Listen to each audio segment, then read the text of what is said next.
Good morning. Today you find us in the Campsies.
Good morning, welcome to the channel.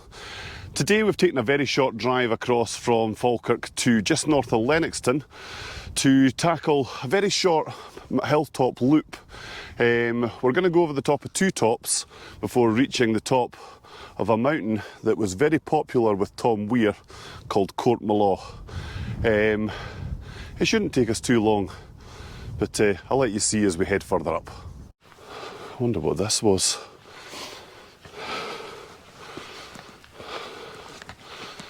Some strange wee building, some cool graffiti on the outside.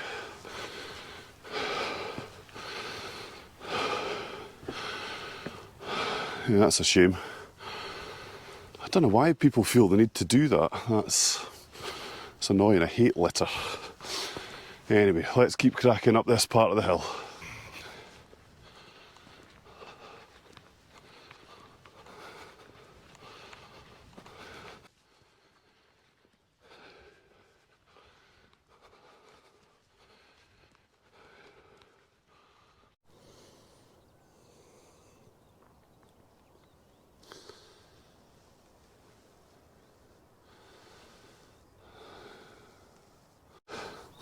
Well, this is a solo one today.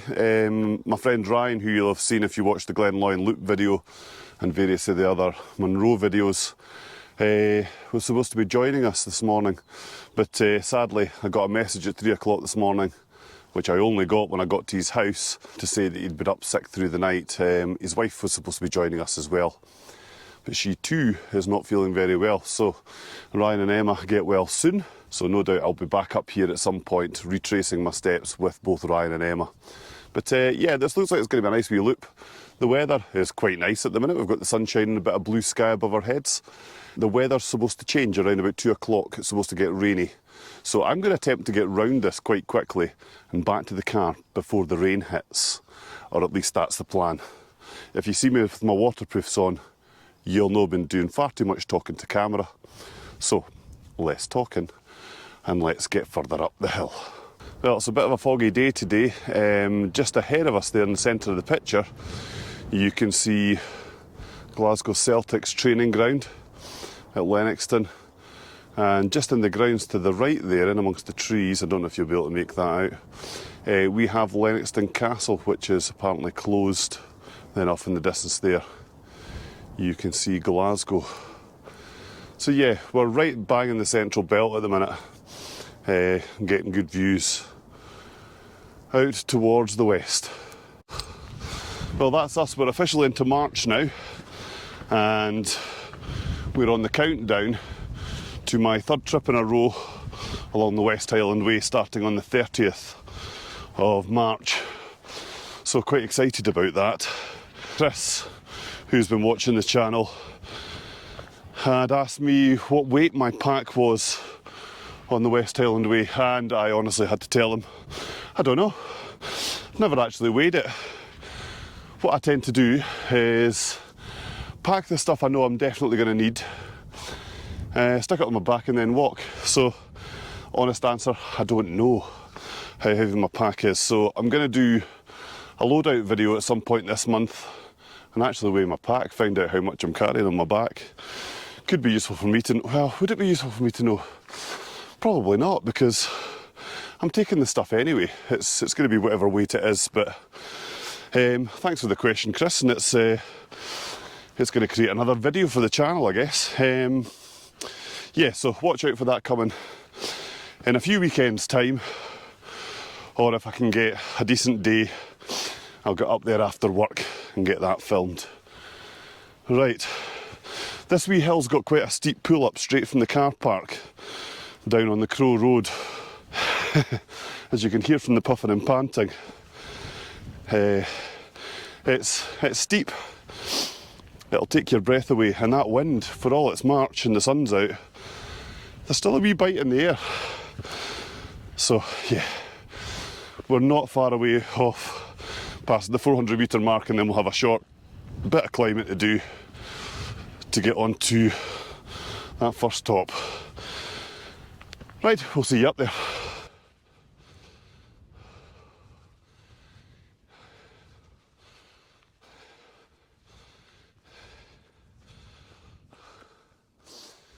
So that is Crichton's Cairn. It's taken about 45 minutes to get to the top of this one, so it hasn't taken long at all. You'll head over 2 tops, this is the first of 2, and as I say, that's been 45 minutes from the car to here. I can actually see the next top from where we are. So yeah, we're making good time. We'll head over there, tick off the next top, and then on to the mountain hill that we came to climb today, Cort-ma Law. So one thing I would say as you're heading up onto Crichton's Cairn from the car park at the Crow Road is that it's obviously a very popular hill, being so close to Glasgow. It's, as I said earlier, it's only an hour away. As you head up that first part, the paths intertwine and weave. There are so many different routes that you can take to get up onto Crichton's Cairn. What I've done today, because it's not a hill I'm familiar with, is I've just stuck to the main path. You know, travelled the way that most other people have travelled, but there's loads of little paths at either side that weave and cross over the main path. Pick your own route up. I've taken a GPX off of Walk Highlands today, again, because it's not a hill that I'm overly familiar with. I've got something to address up on this hill that I've been guilty of. Up on Meal Quake, I said that Meal Quake was a beginner Munro, and as has been pointed out by Mountain Rescue recently, after having to rescue someone off the top of Ben Hornsey, which, I'll be honest, I took my 10-year-old daughter up there, and I didn't find it particularly difficult to get to the top of, but then I'm quite versed with navigation. I'm good at reading a map. I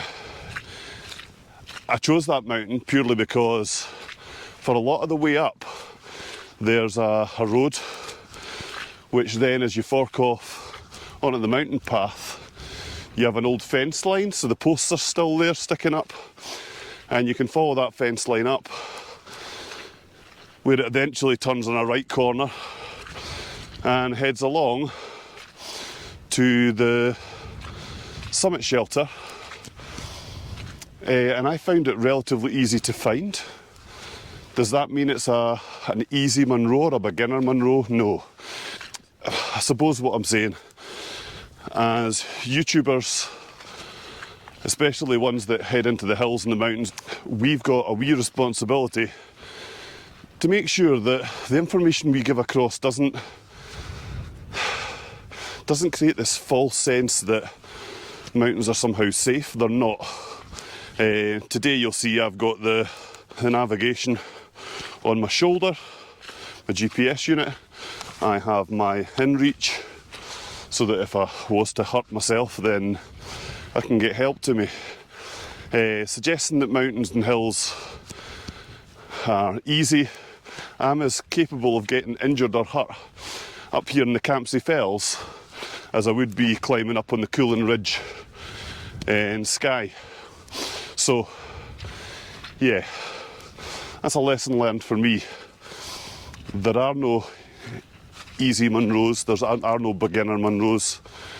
You need to be prepared if you're heading into the mountains, because, you know, with all the best will in the world, anything can happen. Twisted ankle when you're 5 miles from safety. Somebody in your party could take ill or sick. How are you going to get yourself or your hiking buddy off the mountain in that situation? So, yeah, that's a note to self.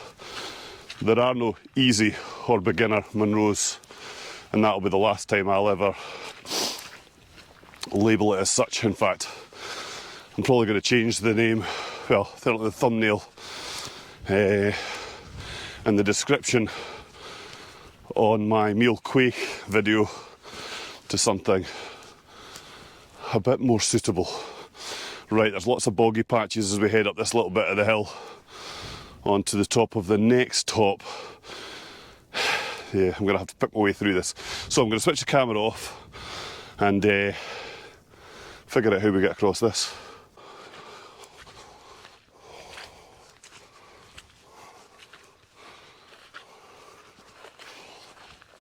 One of the benefits of doing these lower down hilltop routes in Scotland is that on days where you wouldn't get a view from the top of Munro, with the cloud level, I think it's today about 700 metres, you're going to get a view from the top, which is quite nice. It feels like you're given a reward for another boggy bit, for the effort you put in to get to the top. So this one we're doing today, another one that I can recommend, and if you haven't seen the video yet, go and check it out. It's the Glen Shirrip Horseshoe along at the east end of the Ochil Hills. That's a cracking wee route to do on a day's walk. So yeah, getting up and doing these smaller hills on a day where you're almost certainly going to be in the clouds in the Munro, it just feels like you're getting something for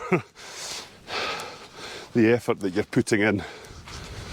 So yeah, back there on the top of Crichton's Cairn, I said to you that I could see the top of the next one. I couldn't. It was it's a wee false summit. Got a little bit further walking to do before I get over to the next top. So yeah, I'm going to stop talking for a little bit, maybe get a wee snack to eat and make a bit more progress on towards top number 2.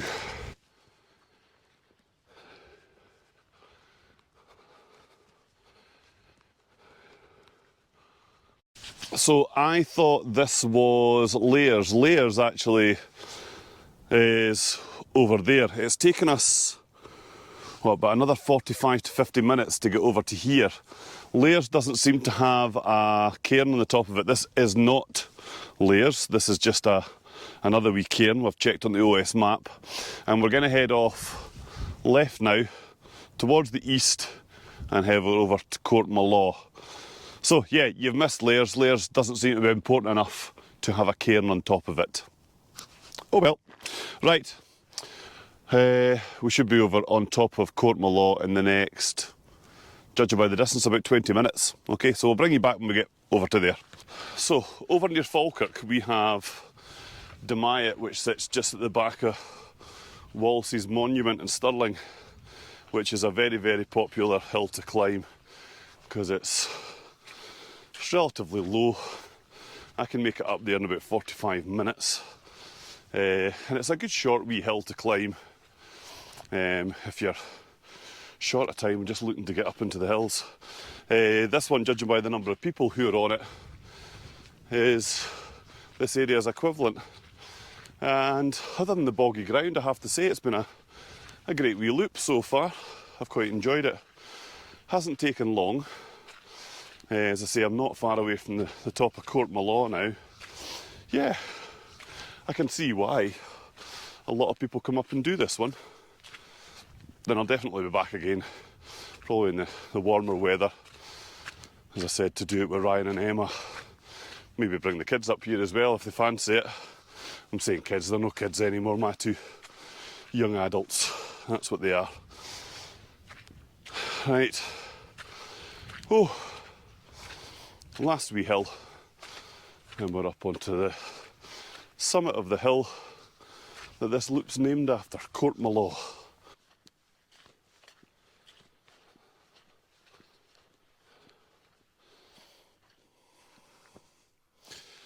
So this is Cort-ma Law. It's a rather battered looking trig point at the top of this one. This sits at 531 metres, so it's just over half a Munro. Yeah, it's not taking too long to get here. Let me just check the time.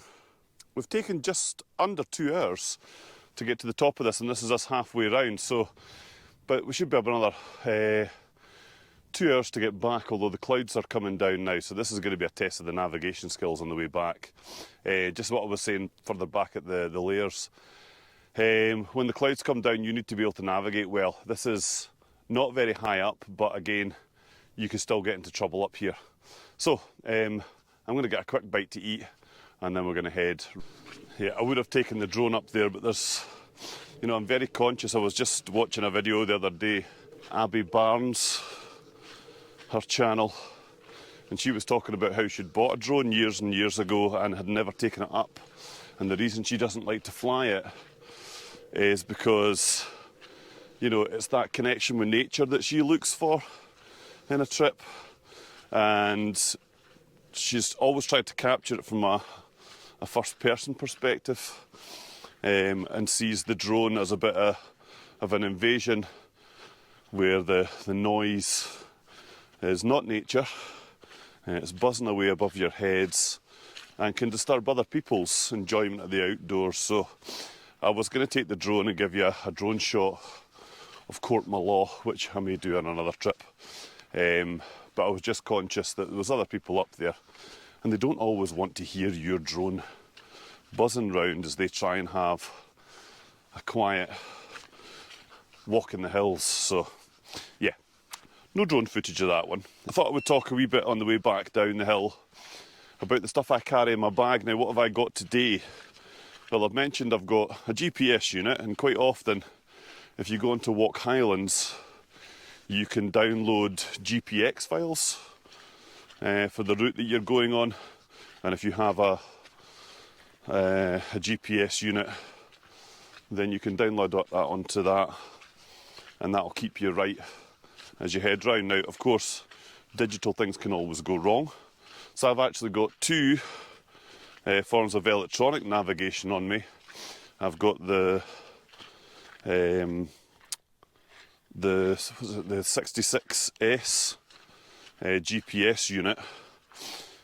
Excuse me while I cross over yet another boggy bit of ground, which I download the GPX maps onto, and I've also got the Garmin Fenix 7X watch, which has also got the route map that I'm doing today on it. Now, these are electronic devices, and I get that they can fail, so I have been and done a navigation course. I used to teach orienteering to the local scouts and used to run competitions for them. Still teach it in school now. So yeah, I've also got the map and compass in the bag as a backup and as a just in case, because you never know when your electronic devices will go wrong. But yeah, so that's my navigation. I've recently invested in the Garmin Mini 2 InReach, just in case something goes wrong. You never can tell. In my pack, I do carry a first aid kit, although I very rarely, if ever, have to use it. I think the only things I've ever used out of it are my blister plasters, and that's been on the West Highland Way. But I always carry a first aid kit. I've always got a travel blanket, not a travel blanket, what do you call it? A survival bag, that's what I meant. So I carry the survival bag with me, just in case something happens and I need to spend a bit of time here while I'm waiting on the emergency services arriving. A survival bag, they're dead cheap, and I say it's still in its bag, it's never been out of its bag. On that day where I might need it. On top of that, I have got my puffy, just in case I start to feel the cold. Yeah, another bog to cross. And even although the weather forecast for today isn't to be rain until 2 o'clock. I still have my full waterproofs with me. That's the majority of what I've got. I do also have a head torch. Now, I'm not intending on being out after dark, but again, you never can tell. Oh my goodness, it's getting worse. It's like wee streams with boggy patches. That was almost over the boot. But yeah, a head torch with new batteries in it, just in case you need to be out on the hillside at night waiting on help. And it's a good way to signal when the people who are coming to help you are nearby. What else do I have in my pack? Gloves. And then finally something to eat. Again, if you're going to be out in the hills all day, you need to keep your fuel levels up. That's when things start to go wrong, your brain starts to get foggy, and you start to make mistakes when you're hungry. So yeah, having enough calories with you to keep you going till you're back down off the hill, not a bad idea. And plenty of fluid to drink. Now, today's not been particularly a sweaty affair, but I do realise that for all I'm not sweating hard, I need to replenish any water that I might be losing. So yeah, plenty to drink to keep you going. Oh, I don't know how. There's a girl who's fell running up ahead of me. I don't know how she's getting across this with these. She's wearing wee lightweight fell running shoes. I feel like I could be wet by the time I get back to the car on my feet. So I'm not sure how she's doing it. Anyway. Right, so that's basically what I carry in my pack. I'm going to put this down while I navigate across yet another boggy section. And we'll maybe speak to you a little bit further round.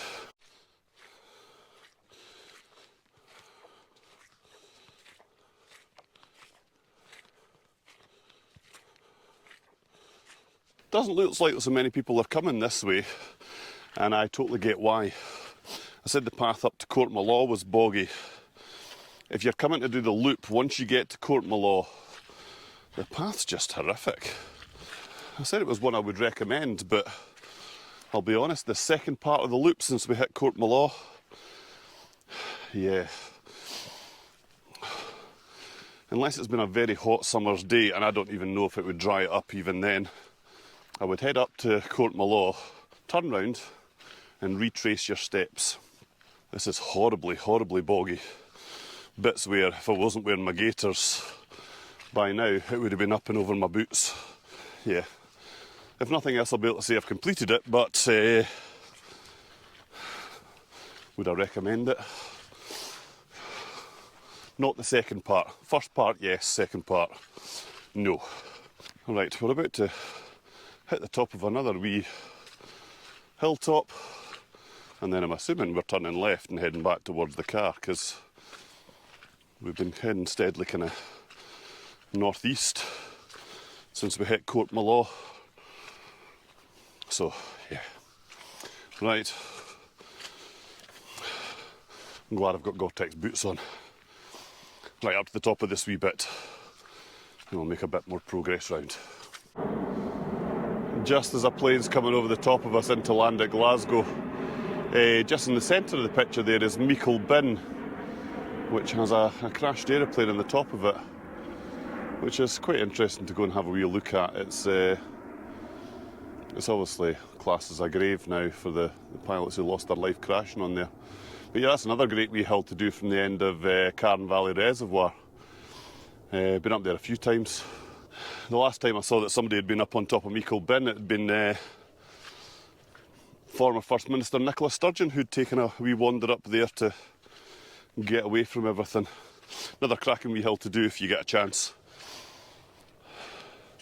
So you will be surrounded by the constant hum of aeroplanes coming in, because we are on the direct flight path into Glasgow Airport when you're up on top of the Campsies. So is it going to be peaceful? Well, relatively so.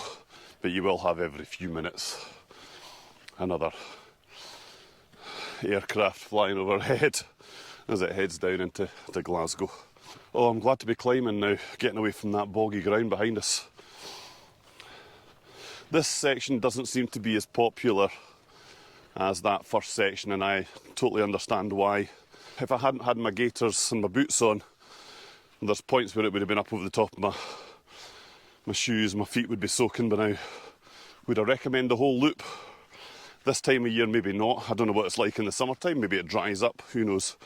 But if you're coming to do it in the winter and it's been wet, my advice would be head up to Cort-ma Law, tap off that trig, and then head back the way you came.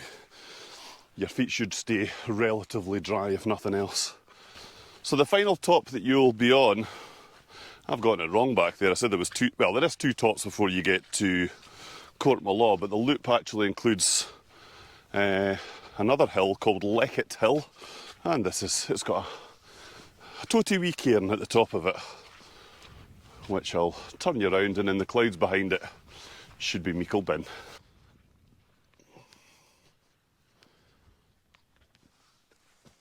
So this here is Lecket Hill.